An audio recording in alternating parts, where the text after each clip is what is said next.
অবনীন্দ্রনাথ ঠাকুরের রচিত ক্ষীরের পুতুল সাহিত্যের এক অনবদ্য রূপকথা, যা ছোট বড় সকল পাঠকের মনে সমানভাবে স্থান করে নিয়েছে। এটি একটি রূপকথার গল্প, যা বাঙালিদের ঘরে ঘরে প্রজন্মের পর প্রজন্ম শুনেছে বা পড়েছে। গল্পটি এক রাজা, তার দুই রানী, সুয়োরানী ও দুয়োরানী এবং এক আশ্চর্য ক্ষীরের পুতুলকে কেন্দ্র করে আবির্ভূত হয়েছে ভালোবাসা, অবহেলা, সাহস, বুদ্ধিমত্তা ও ন্যায়ের চিরন্তন মূল্যবোধ। এই গল্পের মূল সুর। ছোটবেলা মানে নস্টালজিয়া, আর সেখানে ফিরে যেতে সকলেরই ভালো লাগে।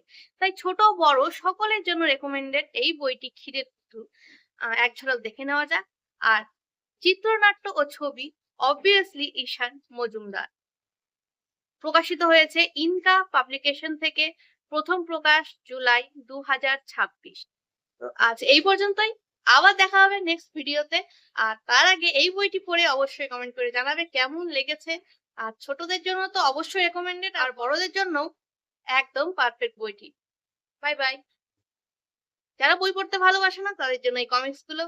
বাই।